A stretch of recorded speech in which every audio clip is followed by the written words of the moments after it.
예, 반갑습니다. 저는 다원에서 고등학교 1학년, 2학년 내신을 담당하고 있습니다.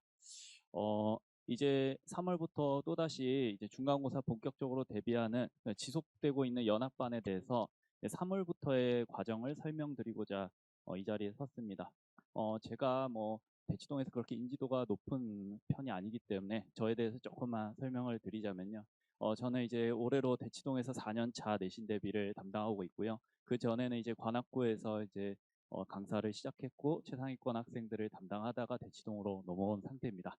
그래서 이제 처음에 대치동으로 왔을 때는 이제 저를 찾는 학생들은 대부분 이제 수학에 어려움을 겪는 학생들이 많았거든요. 그래서 이제 원래 이제 좀 빠릿빠릿하게 하는 학생들을 담당하다가 처음에 이제 조금 수학을 어려워하는 학생들을 만나서 저도 이제 스트러글을 많이 겪었던 지점이 뭐냐면 저는 이제 고등학교 때부터 중학교 때부터죠. 그때부터 시작해서 목표를 낮춘 적이 한 번도 없거든요. 항상 전교 1등을 목표로 공부를 했고 뭐 전교 1등 그리고 이제 모의고사를 본다면 전국 단위에서 항상 높은 수준에 도달하기 위해서 항상 목표를 높게 잡았고 서울대 가서는 또 거기서도 열심히 했고요. 그리고 강사를 시작할 때도 나는 현우진 같은 사람이 될 거야라는 일념하에서 열심히 했거든요. 그래서 이제 대치동에 왔는데 이제 보통 요 동네에서 3등급, 4등급을 받아내는 학생들을 대상으로 수업을 하는데 이 대치동에서의 3, 4등급권 학생들의 가장 큰 문제점이 뭐냐면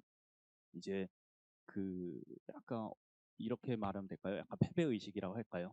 아무리 열심히 해도 저기 위에 있는 애들을 꺾을 수가 없다. 아니면 이쪽에 막 변동이 있지만 나는 저기로 가는 게 좀 힘들다. 그러면서 이제 슬슬 이제 적당히 하려고 하는 그러한 그 목표를 스스로 이렇게 낮추는 것들을 참 많이 봐왔습니다. 그래서 그 부분에 있어서 충돌을 참 많이 했던 것 같아요. 저는 아니 감히 내 수업을 듣는데 어떻게 목표가 3등급일 수 있냐? 이렇게 수업을 진행했는데 결국에 이 친구들을 2등급 이상으로 끌어올리기 위해서 나름 외적으로는 동기부여도 많이 해왔었고 근데 이제 그것들을 이제 선언만 한다고 되는 일들이 아니죠. 그러니까 뭐 나는 이제 너는 무조건 2등급 이상으로 목표를 잡아. 그거는 제 선언에 불과하고요. 그러면 이제 그것들 구체화시켜서 어떻게 수업에 녹여내고 학생들 어떻게 가이드를 해서 그 지점까지 잘 갈 수 있을까? 저는 요즘에 드는 생각이 무언가 아득바득 이렇게 막 이를 악물고 한다 해서 무언가 성과들이 나오는 것 같지는 않거든요. 결국에 무언가 잘 이루어진 시스템화에서 차근차근 단계를 밟아갔을 때 비로소 아이들 눈에 가시권으로 들어오는 상태에서는 이제 슬슬 열심히 하기 시작하거든요. 근데 그것들이 보이지 않는 상태에서 목표만 주입한다고 해서 되는 것들은 아닙니다. 그래서 이제부터는 제가 어떻게 학생들을 그 아래쪽에 있었던 학생들이 어떻게 2등급 이상 실제로 제가 작년의 성과를 좀 말씀드리자면요. 숙명여고 1등급, 뭐 진선여고 1등급, 그 다음에 중동고 1등급 등등등에 그리고 이제 2학기 중간고사는 집합명제나 이런 것들이 들어갔을 때 그때는 이제 순간적으로 재원생의 4분의 3가량이 2등급권에 들어왔던 적이 있습니다. 그러나 이제 물론 솔직히 말씀드리면 이제 기말고사 범위가 함수와 순열조가 조합 파트가 들어가다 보니까 기존의 선행이 센 학생들을 조금 꺾기가 어려웠죠. 어쨌거나 순간적으로 그렇게 아이들이 높은 점수를 유도하고 그 방법들에 대해서 상세히 좀 말씀을 드리도록 하겠습니다. 어, 제 장점이나 이런 특성들에서 좀 가이드를 말씀드리자면요.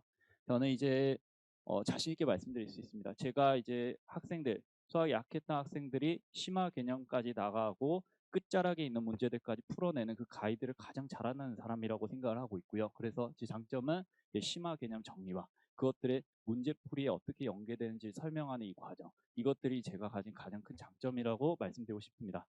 일단 제 교재를 보시면 단원별로 한 6페이지가량, 거의 6페이지에서 8페이지가량의 상세한 개념 서술이 이루어져 있고요.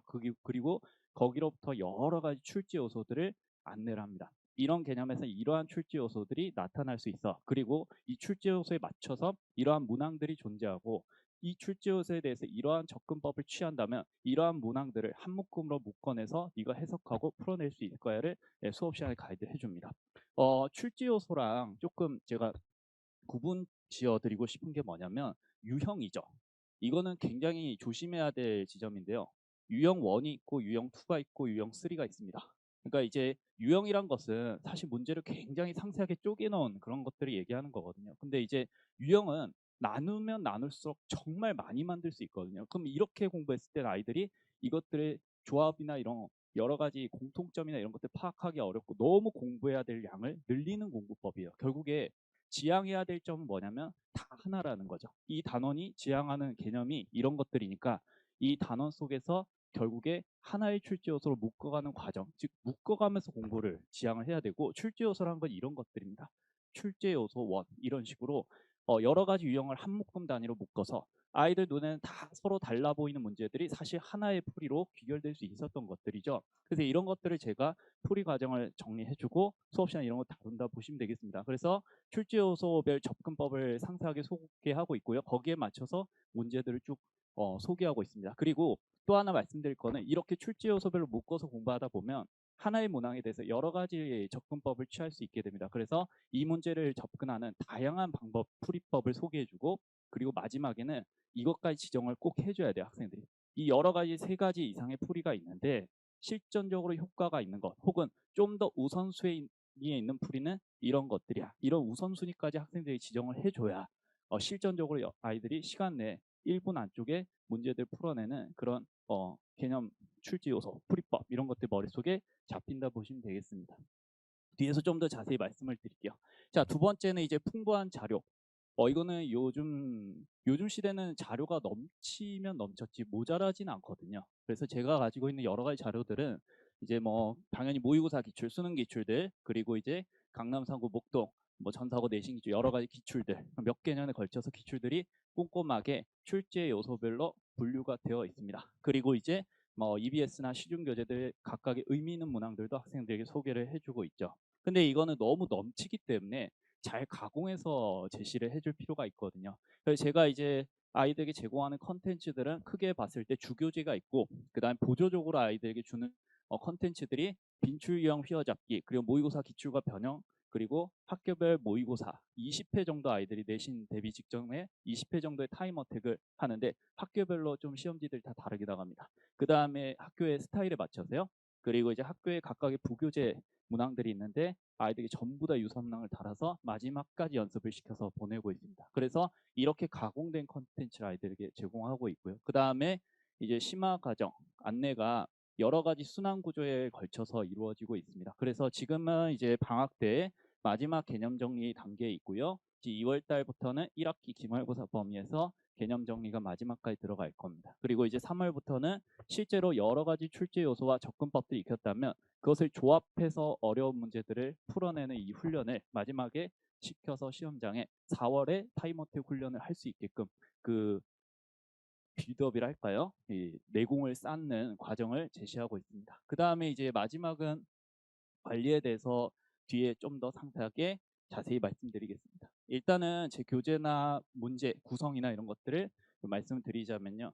일단 이게 이제 제 교재에 있는 수많은 개념 서술 파트 중에 일부분을 따온 겁니다. 그래서 이런 교과서적인 개념이 아니라 이런 상황에서 어떤 액션을 취해야 되고 어떤 관점을 가져야 되는지에 대한 서술입니다. 예를 들어서 뭐 다항식의 나눗셈에서 나머지가 동일할 때는 무슨 생각을 해야 되는지, 나머지를 이항해서 인수를 찾아야 하는 뭐 등등등의 이런 방법들에 대해서 수업 시간에 설명이 들어가고요. 거기에 맞춰서 이제 출제 요소에 대한 여러 가지 문항 사이클들을 보여주는데 이게 과제장이라 보시면 됩니다. 그래서 수업 시간에 대표 문항을 이렇게 다루고 나서 거기에 맞춰서 여러 가지 문제들을 소개하는데 이것들이 아이들 눈에 보면 다 서로 다르게 생긴 문제들이거든요. 근데 이것들이 사실 하나라는 거죠. 그러면 유형별 접근으로 들어가면 이것 따로 저것 따로 이것 따로 이렇게 따로 이렇게 가야 되는데 사실 이거는 하나의 풀이로 귀결이 될 수 있습니다. 그래서 이렇게 크게 묶어서 공부를 해야 마지막에는 사실 크게 할 게 없어야 돼요. 다 똑같은 문제처럼 보여야 되고 다 할 수 있었고 다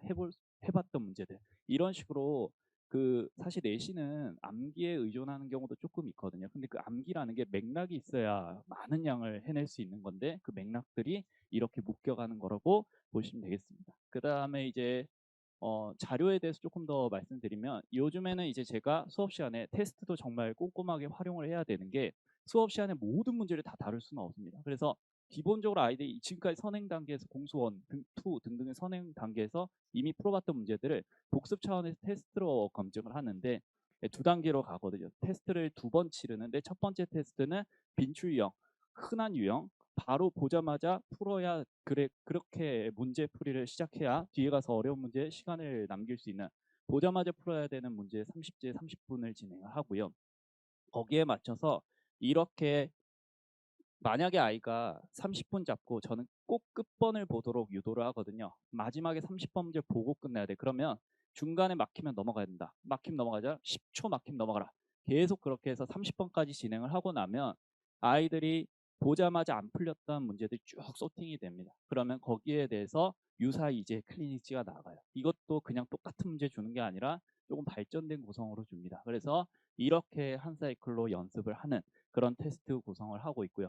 또 하나 테스트를 한 번 더 보는데 이거는 조금 일회결란 문제들입니다. 예를 들어서 여러 출제 요소들이 한꺼번에 융합되고 조합되어 풀릴 수 있는 문제들을 또 8문제에서 7문제 잡고 아이들에게 30분 줍니다. 그리고 충분히 고민해 볼 수 있게 그 다음에 끝나고 나서 제가 굉장히 짧은 풀이로 해설을 해주거든요. 그러면 끝나고 나서 그것들을 스스로 한 번 더 연습해보고 끝자락까지 계속 이런 연습을 하신다 보시면 되겠습니다. 자, 그 다음에 이거는 이제 학생들에게 추가 과제로 나가는 장이고요. 그리고 3월에 마지막 표를 할애해서 제가 실제 모의고사를 풀어낸 가장 마지막 끝자락의 짧은 풀이들을 쭉 같이 공유를 할 거예요. 그래서 3월 말쯤에 다시 또 정리를 하게 될 건데 이제 원본 모의고사 교육청 기출 문제가 있고요. 거기에 맞춰서 제가 학교 기출이나 여러 가지 소스들을 통해서 이제 발전된 형태의 문제 3가지를 추가로 줍니다. 그래서 이것까지 더 연습을 해서 학교 부교재가 대부분 모의고사 기출을 다루고 있거든요. 그래서 이 모의고사 기출을 추가로 더 연습할 수 있는 연습장까지 그리고 수업 시간이 조금 더 이 풀이가 사실 굉장히 학생들이 모의고사 20번이나 30번 문제들의 풀이가 꽤나 이상하게 접근했을 때 굉장히 길 수 있거든요. 그거를 마지막에 조금 더 정제해서 학생들에게 가공 처리해서 준다 보시면 되겠습니다. 그래서 요즘에는 몇몇 학교를 제외하면 전부 다 교육청 기출 가지고 부교재가 나가요. 그러면 이제 거기에 맞춰서 조금 더 광범위하게 아이들이 교육청 기출 연습을 해두고 그리고 다시 또 시험 직전에 학교 프린트에 있는 문제만 소팅해서 또 풀면 됩니다. 그리고 대부분 학교들은 교육청 기출을 학교 부교재로 쓰지만요. 거기에서만 내지는 않아요. 그래서 실제로 다른 모의고사 기출이나 다른 시중교재에서 문제들 끌어와서 출제하는 경우도 있거든요. 그래서 교육청 기출 변형을 공부할 때는 조금 더 광범위하게 공부를 해줘야 됩니다. 우리 학교 프린트만 있는 것만 공부하면 거기서 안 나온 경우도 꽤나 많거든요. 특히나 경기고, 숙명여고, 그 다음에 저기 모의고사 기출을 쓰는 개포고등학교 이런 학교에서는 프린트에서만 내지는 않습니다. 다른 데 추가해서 더 소팅을 하기 때문에 이렇게까지 좀 더 많은 교육청 기출들을 공부해둘 필요가 있고요. 이것들은 지금 2월 과정에서도 제가 수업 시간에 교육청 기출을 다 30번 문항까지 다루고 있기 때문에 이건 나중에 가서 한 번 더 연습용으로 3월 달에 풀게 될 겁니다. 그리고 이제 마지막 4월이 되면 진짜 마지막 연습 기간이거든요. 그래서 한 20세트를 학교별 기출들을 다 줘요. 제가 이제 작년 2학기 기말에는 학교가 26개였습니다. 그래서 이 26개 학교들이 20세트의 문제들 다 만들어서 다 제공을 하고요. 저는 힘들지만 아이들에게 약속을 했기 때문에 다 만들어 줬습니다. 그럼 여기 예시에 보시면 경기고 1회부터 20회까지 시험지가 다 그래서 현장에서 3회 그리고 과제로 1회 나가면 회차당 4세트 정도의 연습을 쭉 할 수 있고요. 그 외의 숙제는 이미 3월에 다 마감을 한 상태로 넘어갑니다. 그래서 3월에 했던 것들을 그냥 오답 정리, 복습하는 기간으로 가져야 되고요.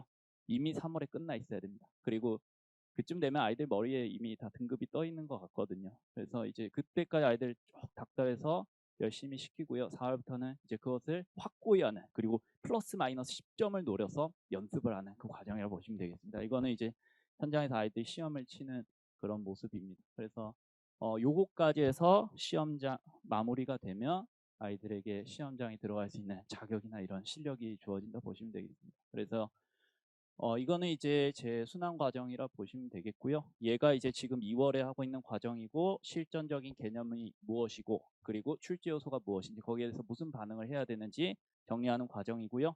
쓰고 있는 지금 문항들은 모의고사 기출, 수능 기출 그리고 뭐 사관학교, 경찰사관 그 외에 시중교재, EBS 등등의 문항들을 학생들이 잘 분류해서 소개해주고 있고요.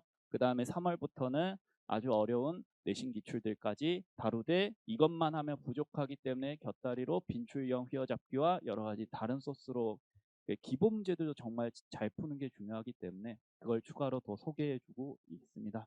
그래서 이까지 3월 과정이 끝나면 4월로 넘어가서 방금 봤던 그 여러 가지 세트, 시험 풀이 세트를 수행한다 보시면 되겠습니다. 그리고 이제 관리에 대해서 말씀드리면 이게 이제 제가 지금 아이들의 오답 문항을 수거한 거거든요. 그리고 이제 한 꼭지가 끝나면 이제 오답 정리가 돼서 쭉 나갑니다. 이런 식으로 조교와 함께 체계적으로 관리를 하고 있고, 그리고 이제 이것들을 학생이 한 회차 수업을 들었으면 나가는 리포트 내용입니다. 여기는 이제 제 조교가 이제 정말 정성스럽게 과제나 테스트에 대한 피드백이 나가고 있고, 그리고 이제 거기에서 지금은 테스트를 두 종류로 보고 있죠. 그래서 이런 문제 유형이 이런 출제 요소, 유형과 관련된 정오표, 그리고 이제 고난도 정복하기 이런 정보들, 정답률 등등등 해서 학생들에게 피드백이 나가고 있고, 그리고 이제 너는 지금 숙제가 어디가 잘못되어 있으니까 여기 다음 시간에 다시 해와라, 이렇게 계속해서 과제 추적 관리까지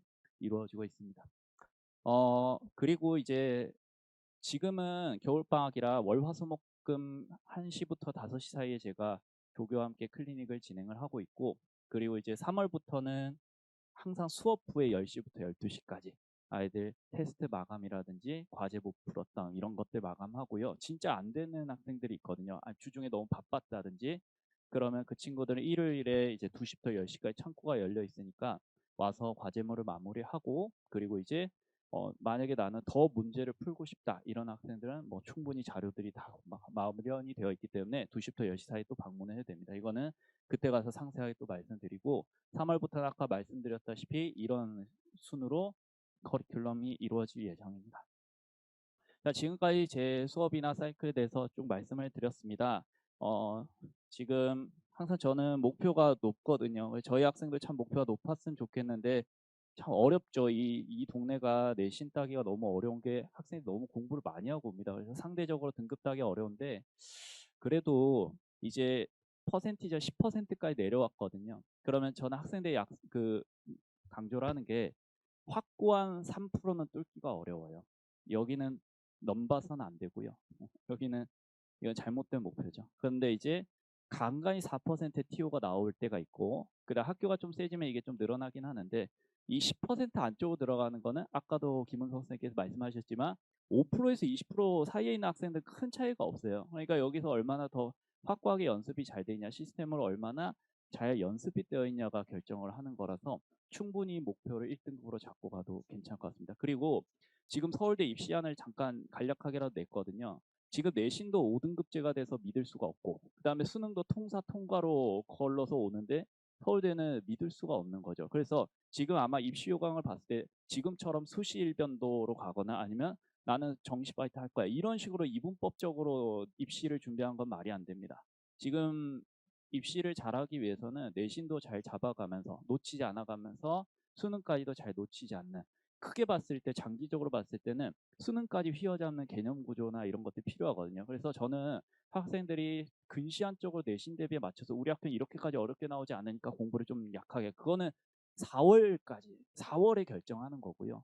3월까지는 장기적으로 수능까지 휘어잡을 수 있는 실력을 키우는데 1번 목표를 둬야 장기적으로 입시를 끌고 갈 수 있습니다. 그래서 목표는 이렇습니다. 저희 반은 미들이지만 목표를 항상 톱으로 놓고 가는 반이고요. 그까지 제가 시스템적으로 상세하게 안내를 하고 있고, 그것들을 지금은 올해는 진짜 완벽하게 구축이 되어 있는 것 같습니다. 그래서 여기까지 임단규 수업 설명이었습니다. 감사합니다.